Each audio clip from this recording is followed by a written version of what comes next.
The broadcast is now starting. All attendees are in listen-only mode.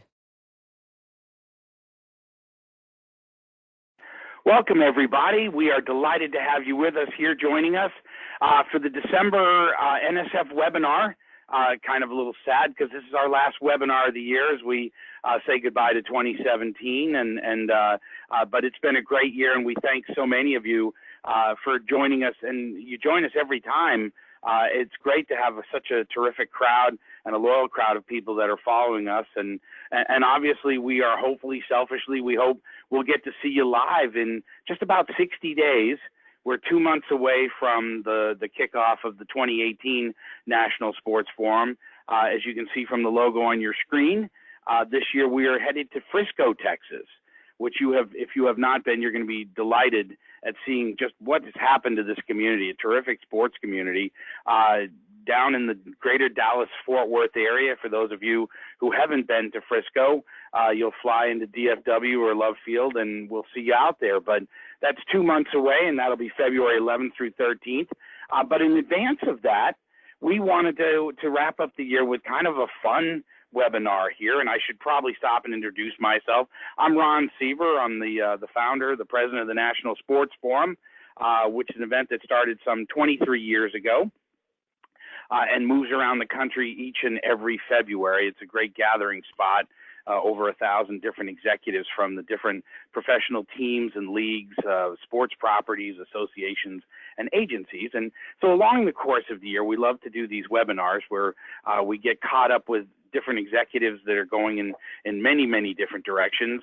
And one of the things that's really been fun, in November for the last 4 years, we have done a meetup. We've done meetups in different spots around the country. So we just got finished doing 4 different meetups this past year, and they run in November as we start hitting the tail end of the year. And our theme to them is usually, what are your plans to make next year your best year ever? So it's always been fun when we go out and invade a community. We were in Washington, D.C. This year. We were in Los Angeles. We were in Houston. We were in Tampa. So great turnouts in all of those. And for any of you listening to us, thank you for coming out for those. And for those of you that we didn't come to your city this year, well, we wanted to bring the webinar, if you would, the meetup to you.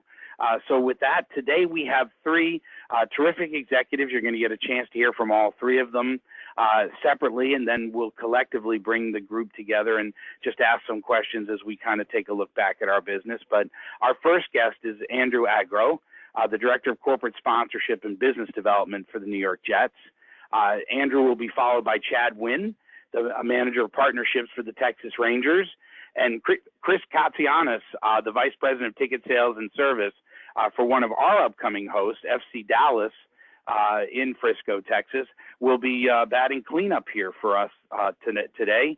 And you're going to hear some very interesting things going on in each of these 3 markets. So my thanks, first of all, to all 3 gentlemen for joining us here. We are going to start off with Andrew. Now, Andrew, as I mentioned just a second ago, is the Director of Corporate Sponsorships and Business Development for the Jets. This is currently his 10th season with the Jets. He's spent the last 7 in sponsorship sales, and his first 3 with the Jets in corporate partnership activation. So he's certainly been on both sides of the dial. Originally a Canadian by birth and grew up there. Delighted to say that this past summer, Andrew was named Canada's annual 5 to Watch. He was put on their 5 to Watch list of professionals within the sports business who are all under the age of 40. So certainly congratulations to Andrew for that. In addition to his work with the Jets, he is also currently an assistant professor at Columbia University within its School of Professional Studies. So certainly no downtime for Andrew. That's particularly at this time of year. So first and foremost, Andrew, welcome. Ron, thanks so much for having me. I was saying that, NSF is a conference that's near and dear to my heart. About 11 years ago, as a student at Ohio U, under your friend Jim Kaler, our class trekked out to Memphis and sort of opened our eyes to the professional, the business of sports in the world and all the executives. And I feel like from that point, that sort of like, gave us the access and the visibility of what it really means to be in this great industry. So it kind of comes, I'll never sort of forget that moment as a grad student trying to make it, break out into the industry.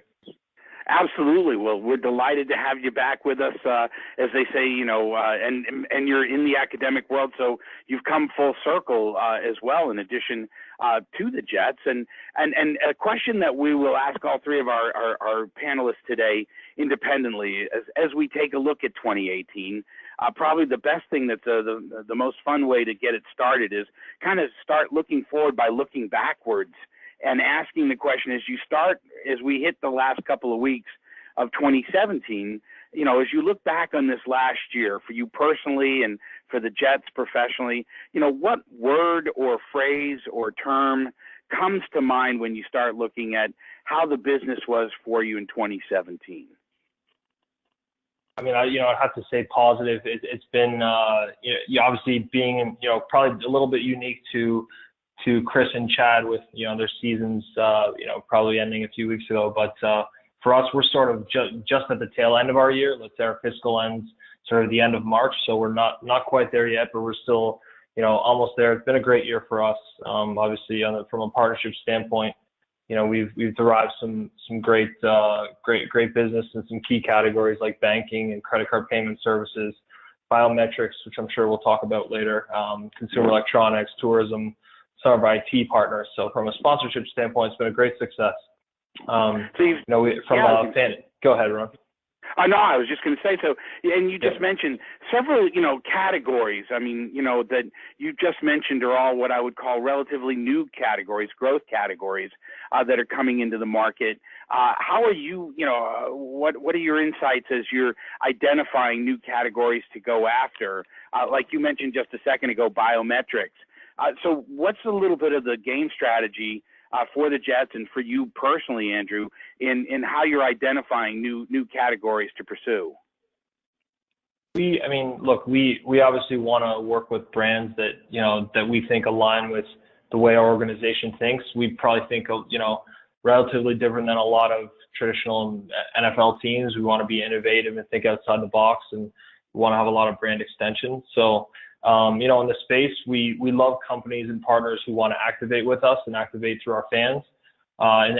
Ultimately, when the 1 year relationship is finished, or 3 years or 5 years, that client, hopefully will feel like they've derived a lot of value from that if they are constantly speaking to the fans. I feel like, when I started in the business in 2008, it was a whole different world, right?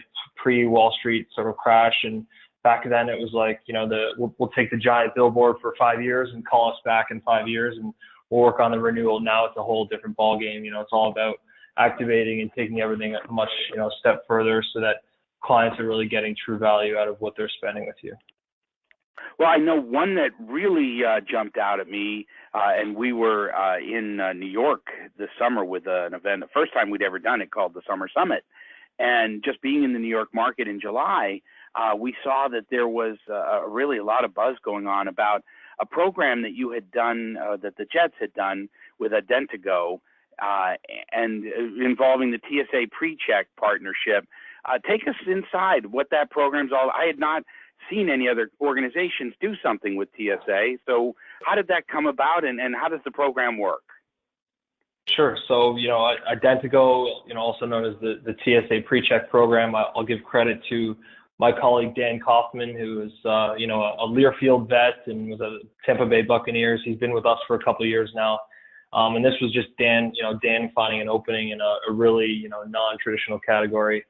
A company that really wants to potentially work with our partners like JetBlue in the airline space, or even Prime Sport from a fan engagement sort of tailgate party space on game days. We established a partnership with this company that, they want to focus on expediting people through specific places. Obviously, the Fast Pass lane is generally the core of the relationship, but for this year, we're in a sort of the beta mode of the partnership. We basically do TSA PreChecks on site. That's their activation to basically, engage with our fans. People legitimately bring passports to the game, and we'll come up and try to get clearance for TSA PreCheck, in general. We've heard that some people have even, purchased parking passes just to come through the parking gates and actually get their TSA PreCheck. on game day. So this year, in terms of the Fast Pass, like if you sign up for the pre-check on site, you do get a pass that basically gives you access to one of our VIP like sort of suite entrances. The reality is that, you know, as fast as you want to have ingress to a stadium, you still have to go through the necessary.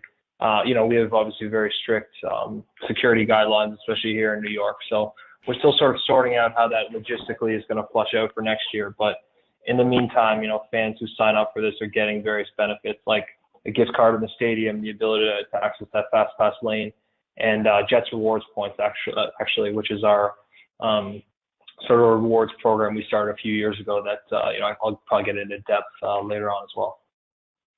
No, please. We want to hear a little bit some of the interesting and innovative things that you're doing. I know one question I wanted to ask as well was, you know, from obviously the domestic standpoint, but also on the international platform where the NFL continues to expand internationally. How are the Jets taking advantage of this international expansion to grow your brand and certainly tapping into new consumer markets? Yes, I mean, look, the bottom line is like the international market is that's our sweet spot right now. I think us, and I'm sure, you know, the Texas, you know, I'm sure Chris and Chad and everybody else in the industry can talk about how we're trying to find the next great company that's going to be the next, you know, company that was 2-3 years ago down the road that hadn't been spending money. And these are a lot of international companies that may be looking to plant their flag in the U.S. In terms of us having a footprint in international space or us wanting to broaden our base, I mean, fortunately, we, you know, through digital and social assets, we can extend, you know, globally. The NFL sort of, you know, we all have our 75-mile radiuses and as well as our home state in terms of what our marketing territory is. But in terms of us getting abroad, I mean, we played in London 2 years ago. Had a great experience. We actually took over in downtown London. We took over a space and sort of called it Jets House. It was like this pop-up initiative that allowed us to have a home base there, and we sold a few partners into it, and, you know, allowed our fans to basically, you know, come there to, you know, to feed into that. And I think I've since read that, you know, a few of the teams that have hosted events there since we were there have been hosting that style, you know, that team house or Jets House type deal, probably similar to what you've seen in Olympics with, you know, USA House and Canada House, et cetera. So yeah, the international space is obviously a valuable one for us, and certainly we have partners. A lot of our partners are Fortune 500 companies that, you know, the SAPs, the Visas, the P&Gs of the world that also have a lot of international footprints. So if and when we do get the nod to go back to London or to go to China or Mexico or wherever it may be, you know, we look forward to potentially tapping into international resources from a partnership standpoint. No, excellent. And I mean, as you talk about growth areas for the Jets and for sponsorship, where do you see the Jets' growth areas in sponsorship being moving forward? That's a good question. I mean, you know, every year, obviously, we probably over the next couple of weeks, you know, we're going to sit down and start to drill down. Well, first, you know, your main growth opportunities are the key categories. You know, we get NFL Saver reports, and we know, you know, where our exposure is or where we may not have business in currently. You know, it's key categories maybe that are heavily spent in, you know, within the NFL or even between NHL or MLS or, you know, various sports around the country. But as I said, I mean, we want to do business with, you know, very reputable brands and brands that have shine and brands that want to activate, that want to take it a step further. So, you know, we've been really fortunate to sort of differentiate ourselves in various ways, to have that sort of innovative spirit and to do a lot of things to make our organization sort of a 12-month relevant place. That yes, you know, the backbone of what we do is football, but you know, we have many brand extensions throughout the year. You know, through the culinary space, through community relations, through, you know, events that tie into families or kids or millennials that you know, that we really want to tap into, and that's going to help us sort of expand our value proposition. So when we do go to a meeting, you know, we'll have a great opportunity to talk to a lot of different types of brands about a lot of different, you know, types of activations.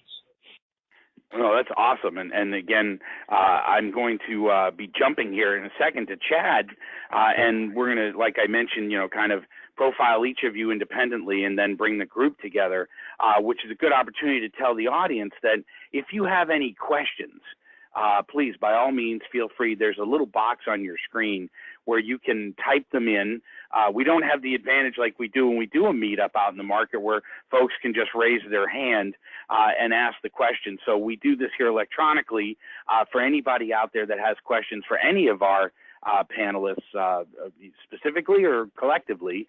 Just let us know, and Ashley will let me know when we throw this open at the end if there are any specific questions to that. And then additionally, if there's anybody that just has a question that they don't want to ask on the webinar, but they might want to ask independently, go ahead and you can write into Ashley and just let her know, and she'll connect you up after the call is over with our guest. The specific guest that you asked for. So, Andrew, you just got a chance to do a quick couple of minutes with, and next up is Chad Wynn. Like Andrew, another person who's near and dear to our hearts here at the NSF.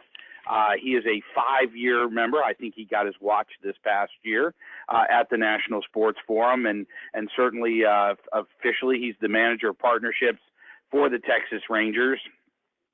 Currently, a quick snapshot on Chad. He's currently in his 12th year with the Texas Rangers. This is a great story because he is born and raised in the area.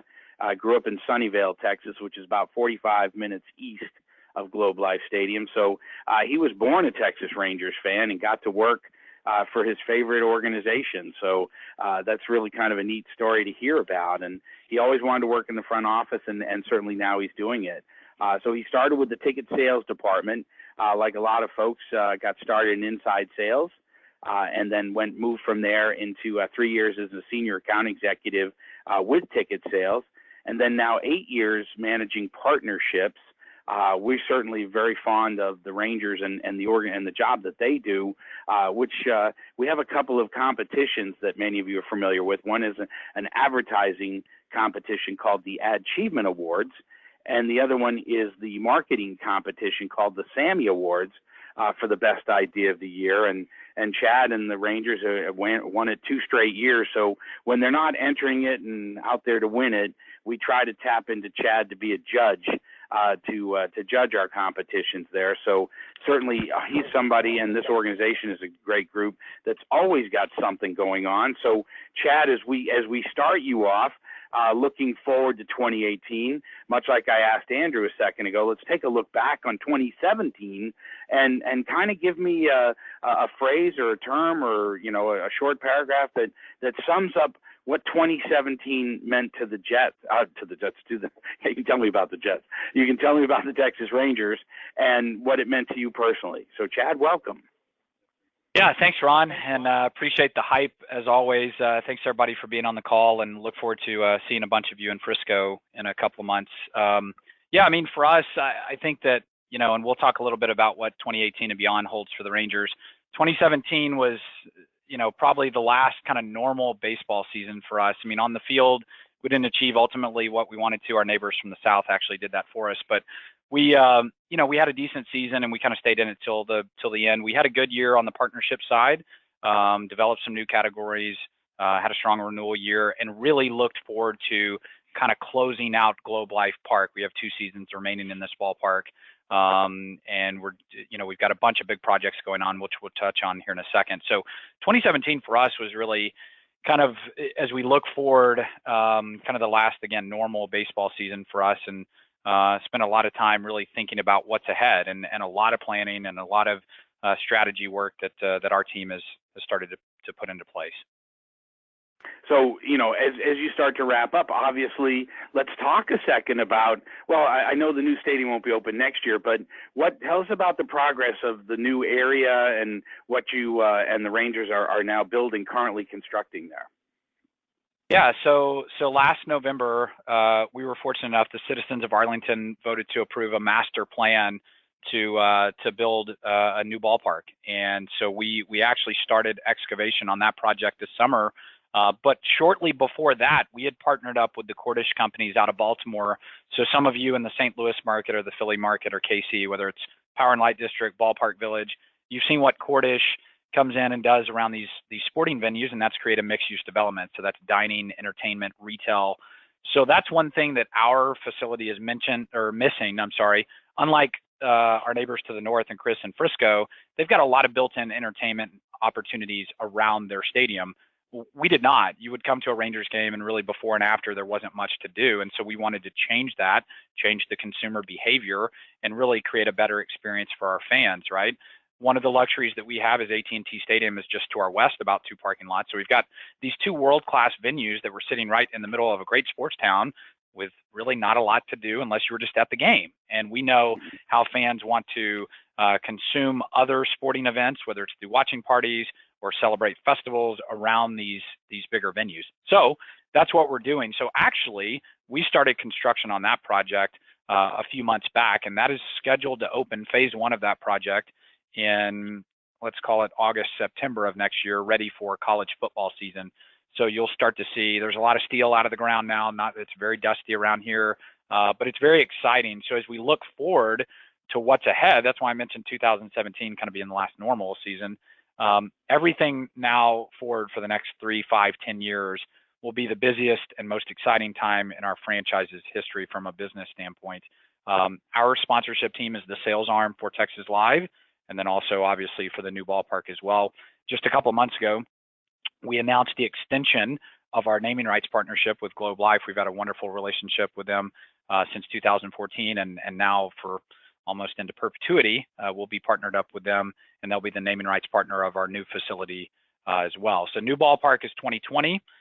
Again, excavations just started on that project, and we've just now sat down to start talking about what are the founding level partnerships look like. How do we want to structure categories?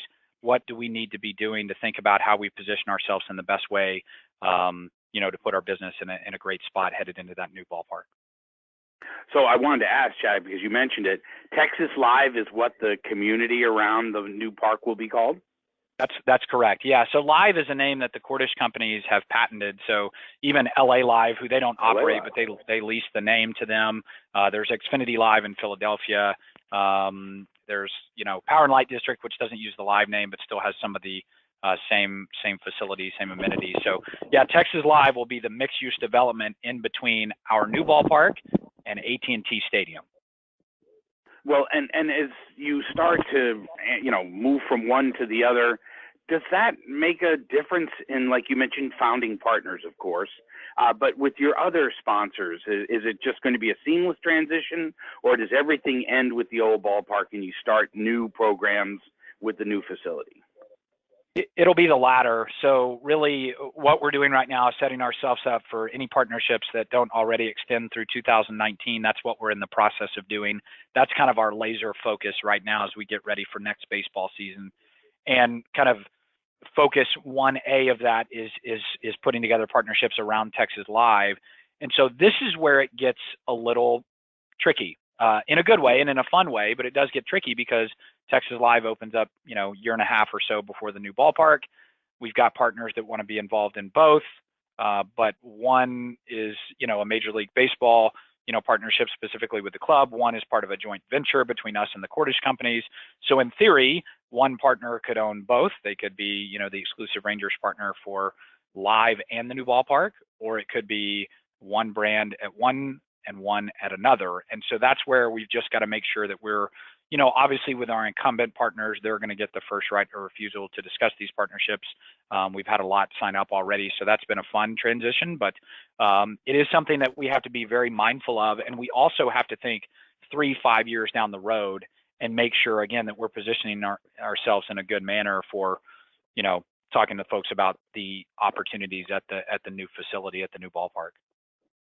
Now, a question for anybody who has been down there, and you were kind enough to host us with the 2014 National Sports Forum, so we all got everybody over there to get a chance to see Globe Life Stadium, which was just, as I recall, that was just when Globe Life was being announced as the official sponsor. And we had also been certainly right next door at AT&T Stadium with the morning program. So that does beg the question with Texas Live, are you doing this at all in conjunction with the Cowboys, or is this a Rangers only type of growth? Yeah, good question. And for those of y'all that were here in 2014, it's about as cold today as it was that night. So I apologize for that. I'm still getting out of my frostbite from that. But yeah, that was just when we had announced the partnership with Globe Life. And so still, again, a very exciting time then into now with our franchise. But yeah, really, the Cowboys, before we got started on this project, they had already begun kind of plans for moving their world headquarters to the Star in Frisco, which you all will get to see here in a couple of months. And so, no, it's really a Rangers joint venture with the Cordish Group. Now we're going to draft off everything that the Cowboys do at AT&T Stadium. So whether it's Cowboys football games, it's NCAA Final Fours, it's Beyonce concert, whatever it is, that's built in attendance for us at Texas Live, which is very exciting. So I think this is where this project, and again, the Braves are doing it with the Battery as well, but our project is going to be a little different because of the two world-class sporting venues sitting right next to each other. So it's something that Arlington has needed for a long time. But no, it's full Rangers with that project. No, excellent. I mean, and off to a great start. And like you mentioned, a big project, which is a perfect segue. And Chad, we will certainly be back to you as well as with Andrew here with group questions. But our third and panelist that I wanted to introduce everybody up to is Chris Katsianis, who is kind enough to join us.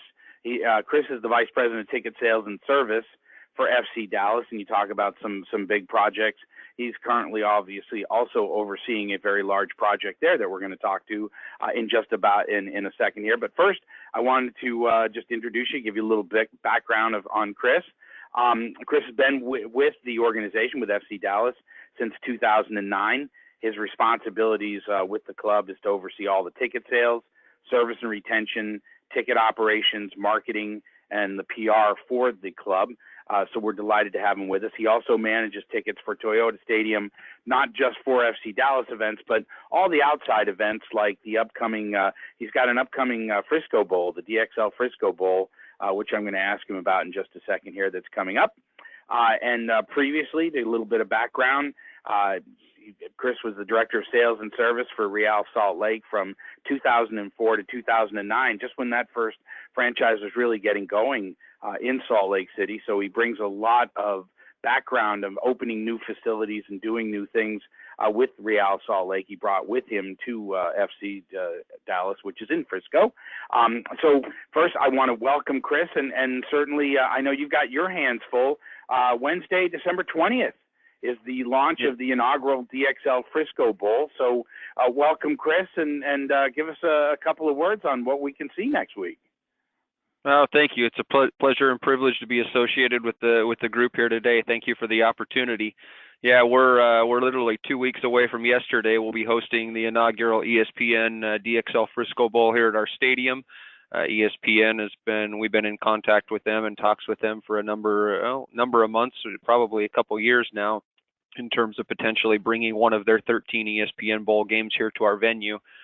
We've had some success hosting the FCS championship game here for a few years now, and we've got a good location, a good venue, and a lot of metrics and intangibles that allow for a successful game like that. We're excited to do it. It'll be Wednesday the 20th. It's the only bowl game that night, so you will see it, SMU versus Louisiana Tech, and it'll be live here from our venue.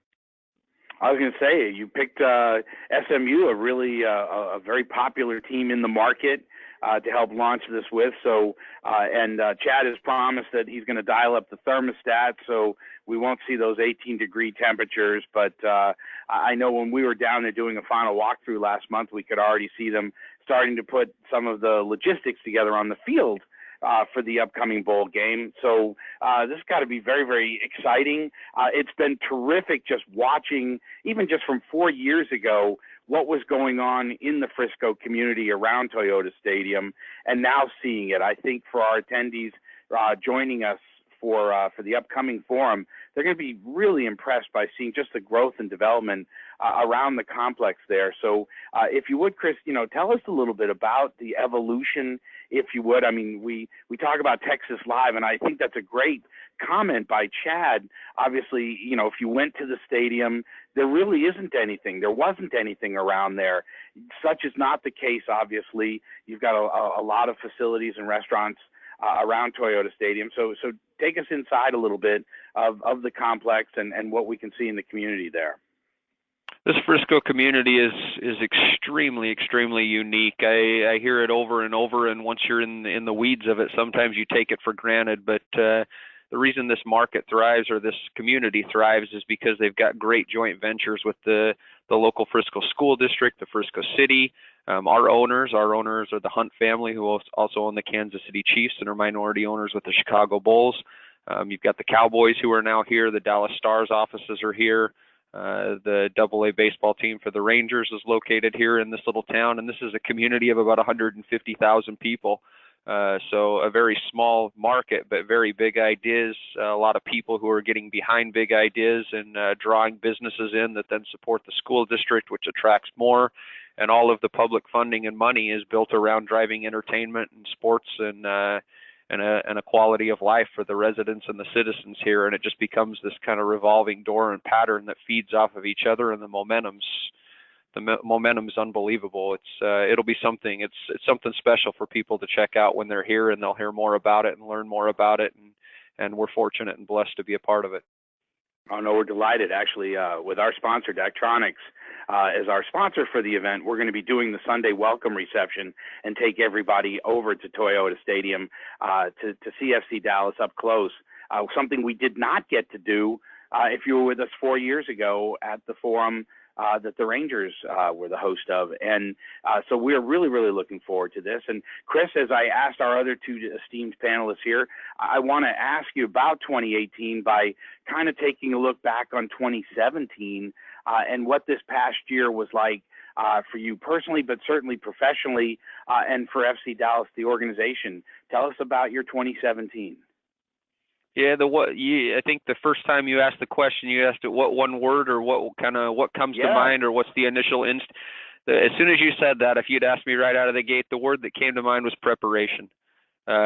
Obviously, we wanted to have a successful year, and we did by a lot of metrics and by a lot of standards, and one that a year that we're proud of in a lot of regards. But everything was forward looking to 2018. Next year is a year that is one we've been looking forward to for a long time. The building's been around now for 13 years, and next year we get a chance to put a facelift on this. It'll be a $60 million facelift that's a joint partner venture again between the Frisco School District, the city, and us to bring the National Soccer Hall of Fame to Toyota Stadium. It will be the first time ever in the history of the United States that a professional sports Hall of Fame will actually be located in a live entertainment facility. And the National Soccer Hall of Fame, starting in 2018, will be located here, which will bring induction ceremonies, U.S. men's national team games, and in a large sense make Toyota Stadium the home of U.S. soccer in many ways. We'll get a chance to see it, all the attendees in Frisco. We'll get a chance to see it in construction. Your ETA, when do you see that officially opening, the grand opening of the new Hall of Fame? Yeah, so the timeline right now is the seating is in, and the still is going up very quickly. When you're here, there will be a large measure of a hard hat tour that you'll be able to see with a lot of definition and a lot of finality to the actual structure.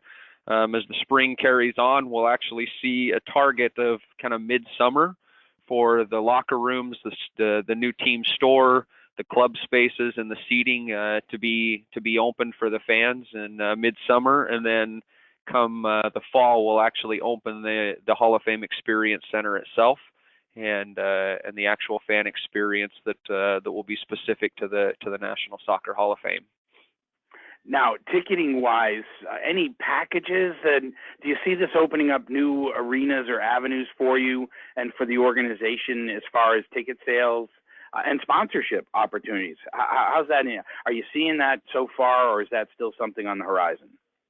No, absolutely. No, we're well into that and have been for a number of months now. It's a unique thing. As I mentioned, it's the first time that a professional sports museum is going to be in the United States, is going to be in a live facility. So as we sell memberships, not only for the FC Dallas Club, we're also selling memberships for the National Soccer Hall of Fame Experience, and sponsors who are now sponsoring the club are sponsoring the U.S. Soccer Hall of Fame. And so it's very much a dual partnership, and I failed to mention all along that this partnership, of course, is in conjunction with U.S. Soccer at a very high level.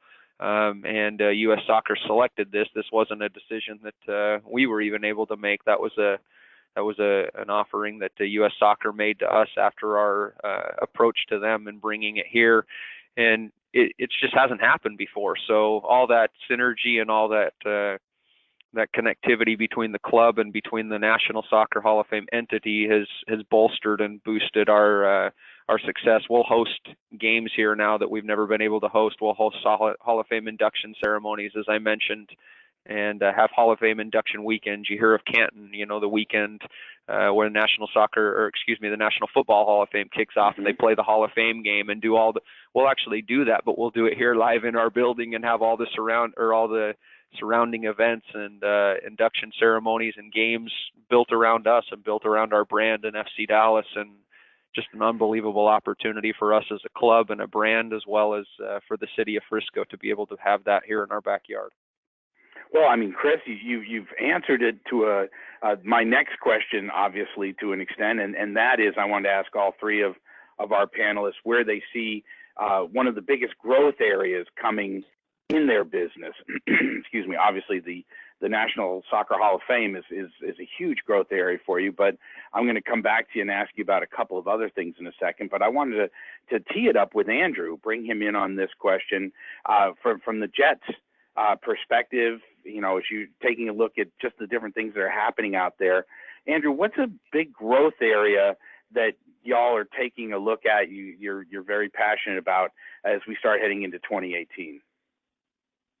I mean, obviously locally, within the sponsorship group, obviously there's always room to grow for us. And then, I kind of mentioned the international sort of profile and us digging into companies that everybody else, hasn't quite tapped into yet. But look, the organization is constantly, I mentioned this before as well, but constantly looking to have additional brand extensions. So, we kind of dipped our toes into esports this year. The NFL sort of developed a platform around Madden for each of the teams to sort of host a local tournament. So that's we hosted that last week, and had some great numbers through Twitch and through our social sort of live channels, and it's going to allow us to tap into different demos and even just tap into different prospects, in snacks or in energy drinks or whatever it might be that sort of may tie into that category. But look, we went digital on our ticketing. We went paperless in our ticketing a couple of years ago, 3-4 years ago. So the growth opportunity is basically to eventually migrate RFID cards, which is how people get into our games now. Next year, hopefully, to basically be fully integrated into our team app. So we want to make our team app, essentially a one-stop shop, both on game days and non-game days for various functions. Obviously, team content, but we want people to have it so that's how they can they can scan in to get into the stadium. They can go to Dunkin' Donuts or Modell's locally and get Jets rewards points through purchasing behavior, or they can call their Uber in the Uber lot if they leave MetLife Stadium.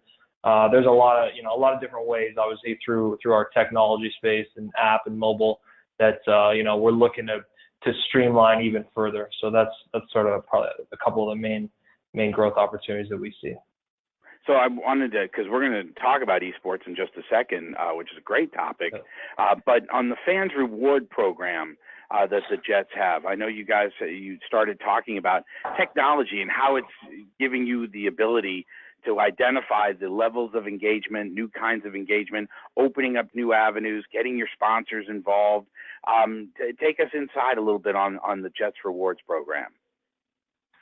Yeah, it's a great program. I think we may be the only team now that still has it in the NFL at least. But it's a program we launched to learn more about our customers, right? Like we know people are coming into the stadium, but we also know that season ticket holders typically like to, they may come to a couple games. Some of them will go to all the games, but many of them go to a few games, and then they pass them through to family or friends or clients or whoever else it might be. So anybody who exchange tickets or who owns a season ticket basically has the ability to create a Jets rewards sort of identity. And then with that, we've also within the rewards platform, we also have stored value, within that space called Jets Cash. So fans can basically make contactless payment at all the kiosks in MetLife Stadium, when they're purchasing F&B or purchasing merchandise.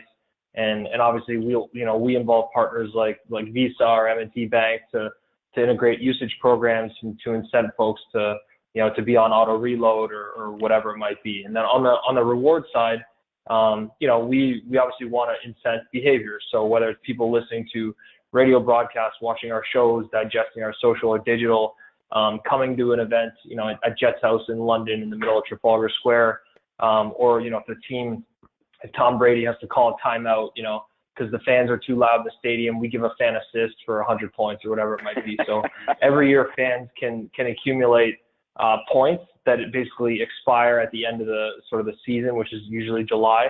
And they can redeem these points for experiences, a lot of partner integration. So it might be like Bose headphones or JetBlue flight vouchers or, to Sharp TVs, to integrate our sponsored products. So it's been a really cool platform for us. Obviously, it allows us to learn more about who's coming to the games, and what people are doing when they're at the games.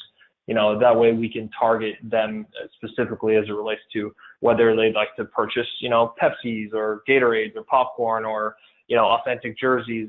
There's as I'm sure everybody's aware, we all get inundated with rewards emails through, bookstores and clothing stores and wherever it might be. So this is an extension of that, but we obviously want to tie it closely to our season ticket holder, to allow it to still be, invaluable in the eyes of the consumer. Certainly to what you said. I mean, it's not just for merchandise, but it's also for these unique experiences that people really want to get close to the action. They want to be on the inside. They want to know what's happening. And, when you belong, I mean, membership has its privileges, and it sounds like a great program and very robust, successful program that y'all are continuing there. So certainly congratulations with that, Andrew. But you mentioned at the top about esports, which I think is a near and dear topic as well. And we're seeing more and more organizations. In fact, this year we're going to be doing on Sunday at the Forum on February 11th, we're going to be doing an esports workshop in the afternoon, just specifically focused on the development of esports out there, which I know is a topic near and dear to Chad and to the Texas Rangers.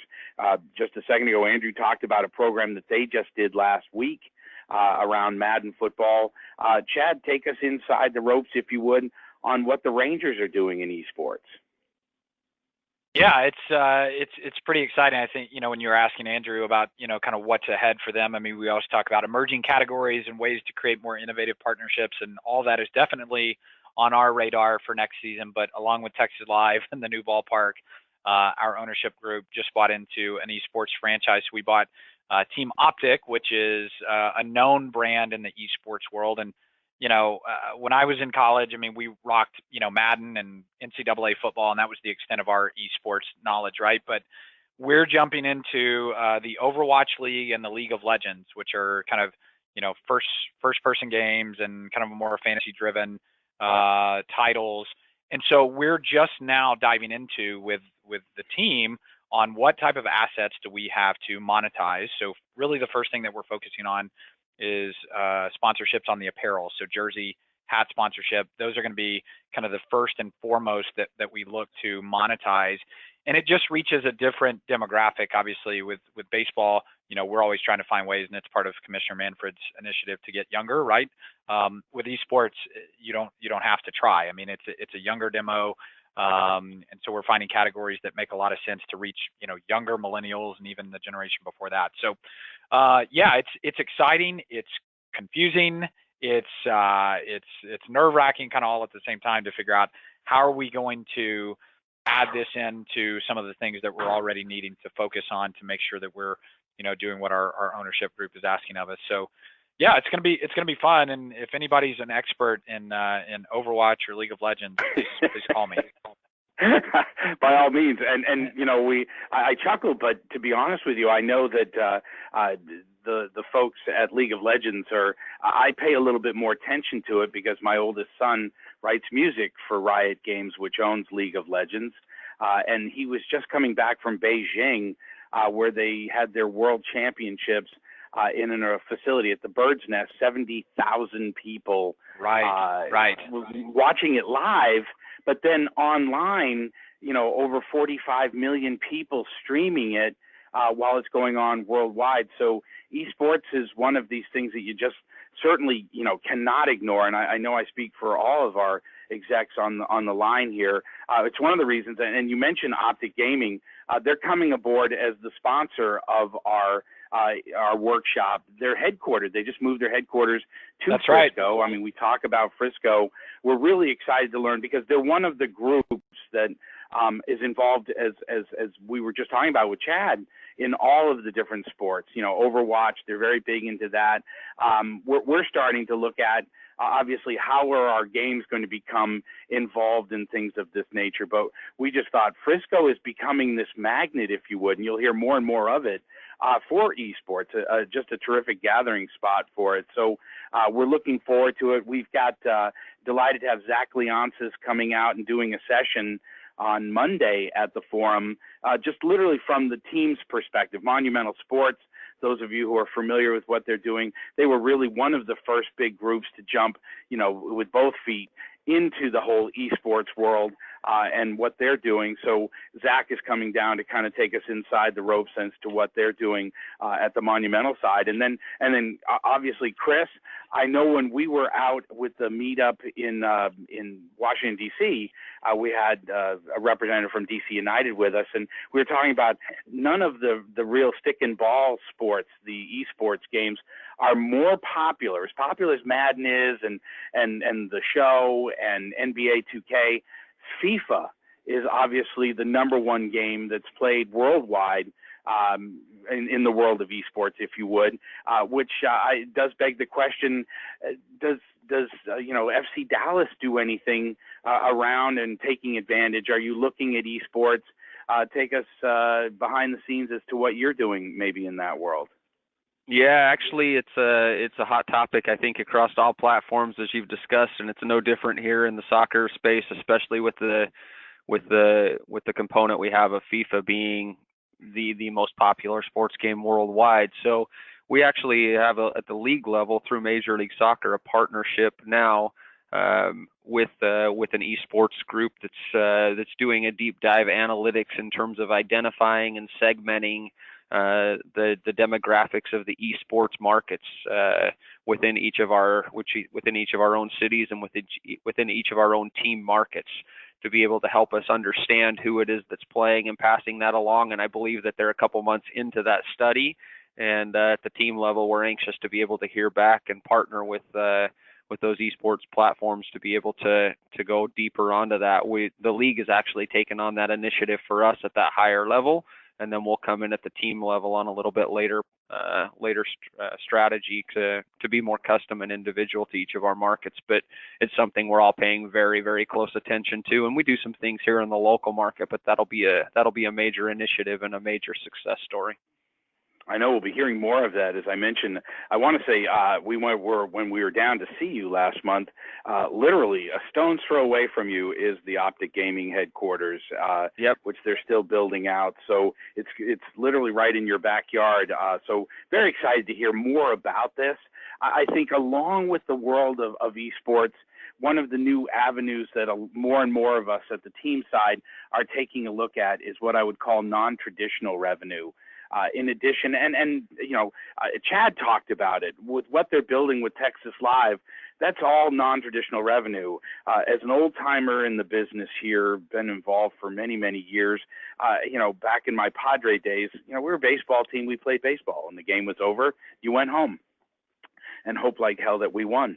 But in a case like this, it's so much more the demands being put on our execs today to go outside of 4 quarters of football or 3 periods of hockey, to be able to create non-traditional revenue streams that are going on out there.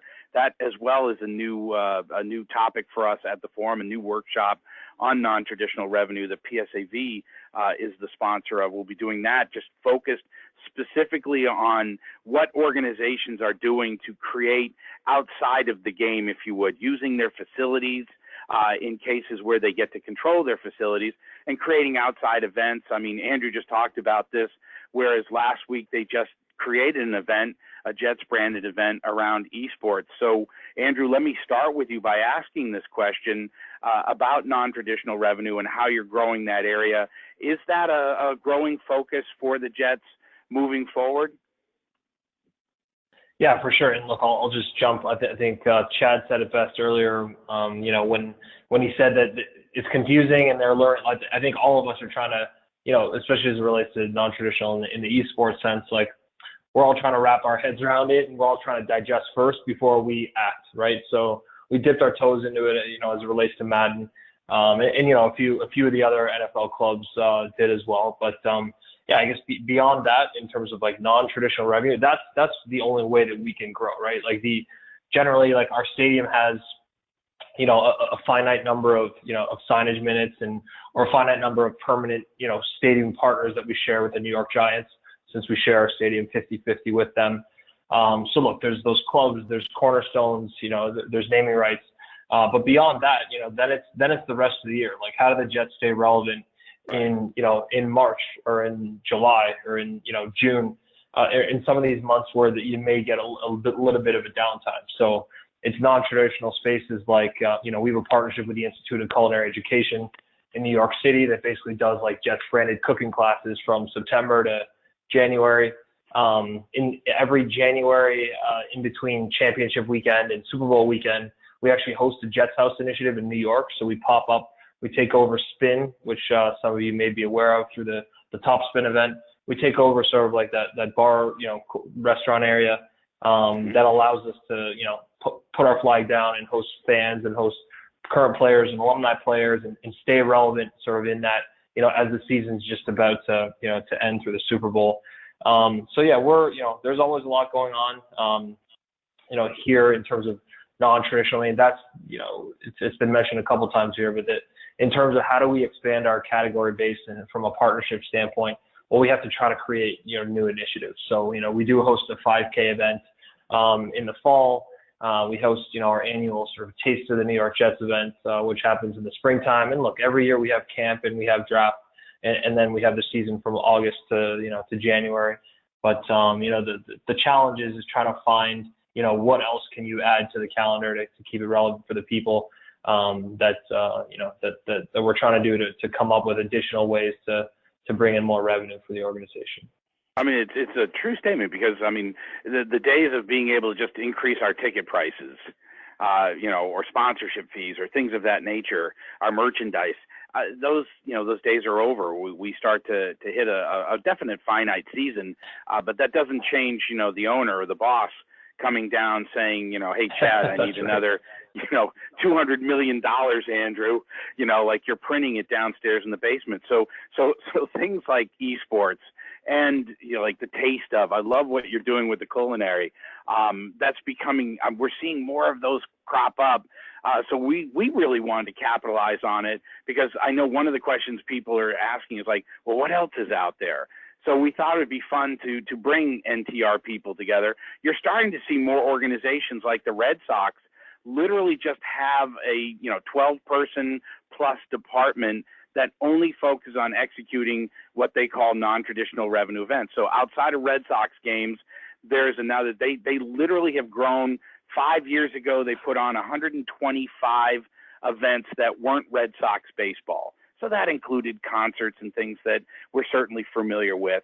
But this year they'll put out over 650 non-traditional, non-baseball events in and around, you know, using the Red Sox brand, in and around using the facility where they can, and it's just really, really growing up. So what you're seeing then with Chad, I know, you know, as you start to develop Texas Live, this is really going to obviously open up a lot of new opportunities for the Rangers. So talk to us a little bit about non-traditional revenue and what's going on in Arlington, Chad. Yeah, for us, and Ron, I mean, you hit it. When I started here, you know, 10 plus years ago, we didn't have an events department.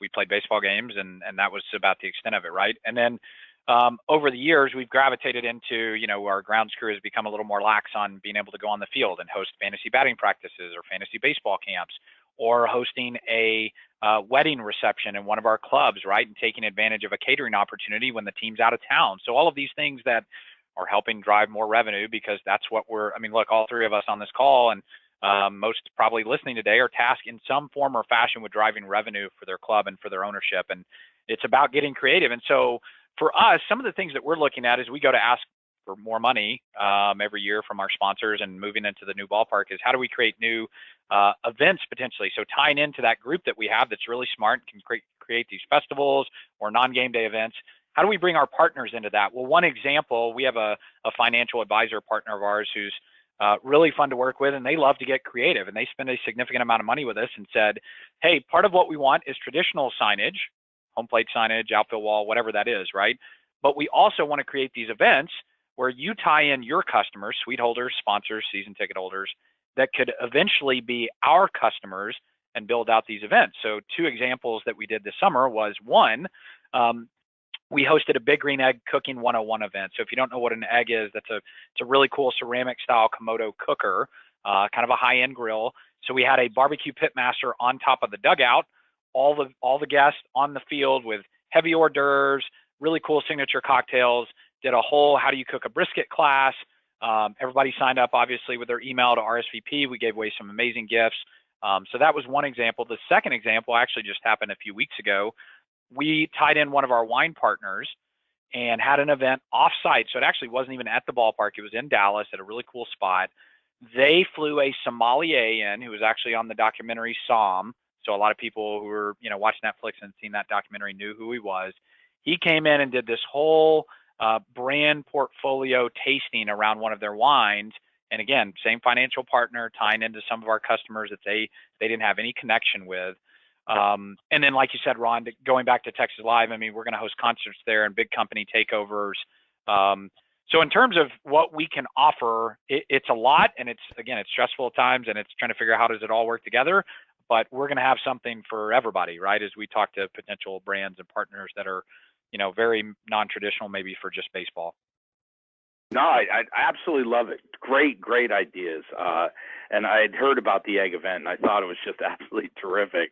I'm sure it went over really, really well. So congratulations on that. We won't talk too much more about it. Maybe that's our Sammy submission next year. So. Oh, hey, baby. All right. So enter that for next year.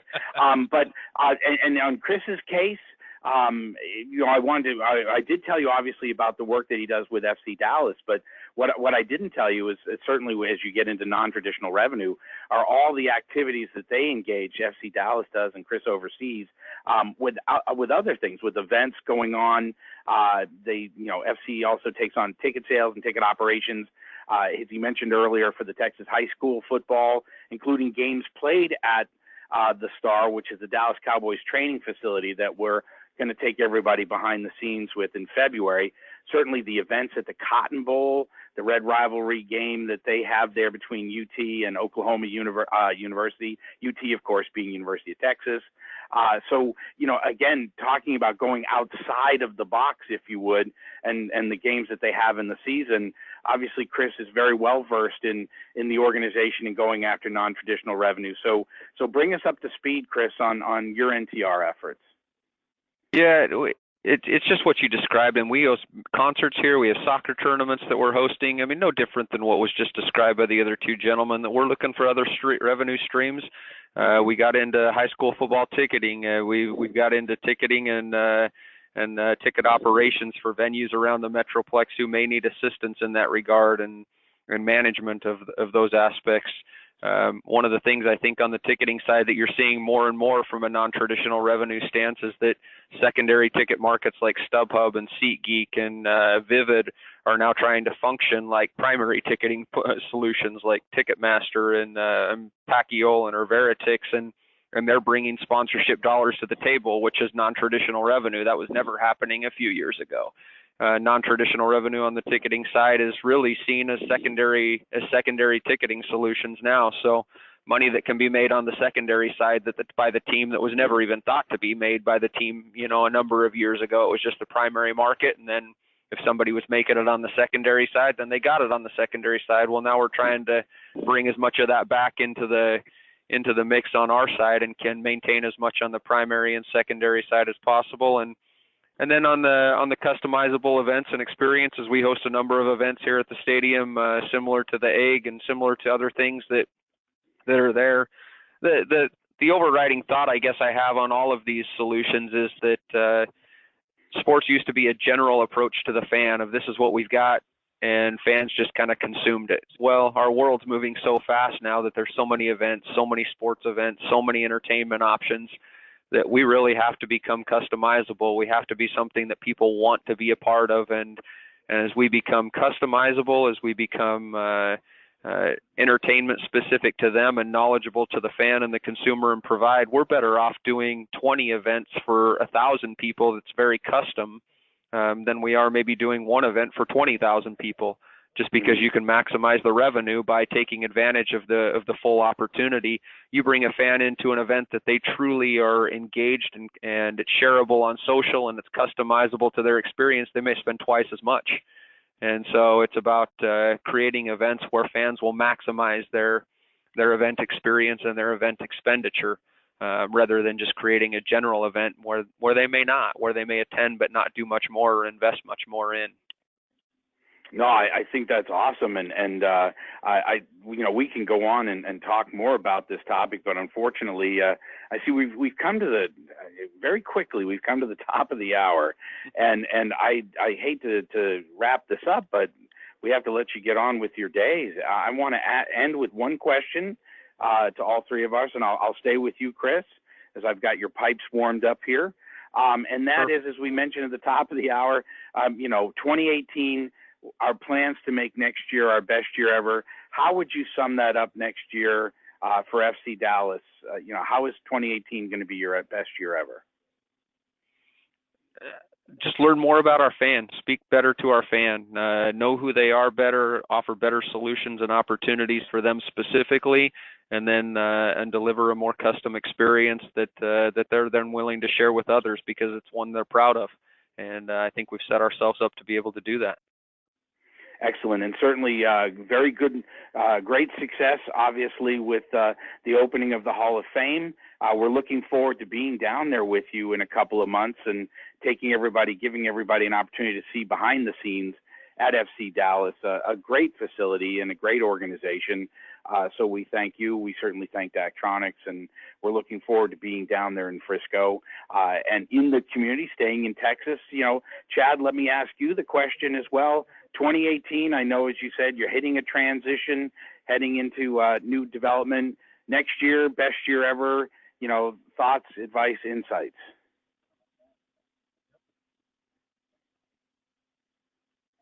Oh, did I lose Chad? Well, I told everybody we hit the top of the hour, so let me ask that question to Andrew. Hopefully we still have Andrew. Are you still with us? Yes, sir. So, for me, I don't think it's anything earth-shattering. I think it's, let's continue to innovate. Let's continue to differentiate ourselves to our partners, and let's continue to be transparent about the programs that we've had, and let's sort of do a deep dive into those programs and see, okay, did those help us? Did they achieve our goals, or should we put them aside and look into some new things? I mean, we're constantly trying to refine. Obviously, esports is going to pick up a lot of sort of momentum. We've got a Just Partner Alliance that's sort of a B2B networking program that we do between our suite holders and our sponsors that we're continuing to grow, continue to get, to allow partners to meet each other and cross-pollinate. I mean, that's the goal, just to continue to push the limits, and, to push the boundaries of us, being a football organization first, and then beyond that, sort of running a successful business. So, but yeah, Ron and team and Ashley and everybody, just wanted to thank you and thank all the the listeners who called in through the webinar, and obviously appreciate being a part of this, and look forward to speaking with you and your team very soon.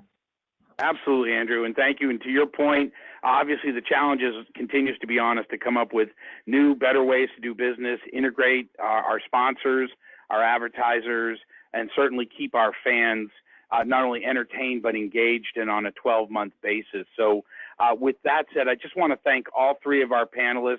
Wish you all a terrific holiday season coming up here. as we put the wraps on 2017 and we start our efforts to make 2018 our best year ever. So we hope that will very early on start with seeing you in Frisco at the forum, where, as you can see, we get everybody together to share ideas, programs of what's working for you, what's not working for you, so that nobody feels like they have to go about this alone.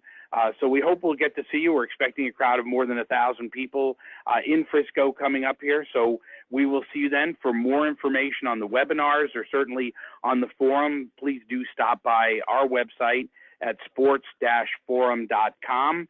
And if you are looking for new ideas, we have a biweekly e-zine called Selling It that is free. You can just sign up for it, and every 2 weeks we'll be sending you new stories on featuring all three of these gentlemen I know have been featured recently, but for upcoming ideas that are going on out there. So on behalf of our panelists, certainly all of us here at the National Sports Forum, we just want to take this opportunity to thank you all for joining us and to wish you certainly a very healthy and happy new year as we head into 2018.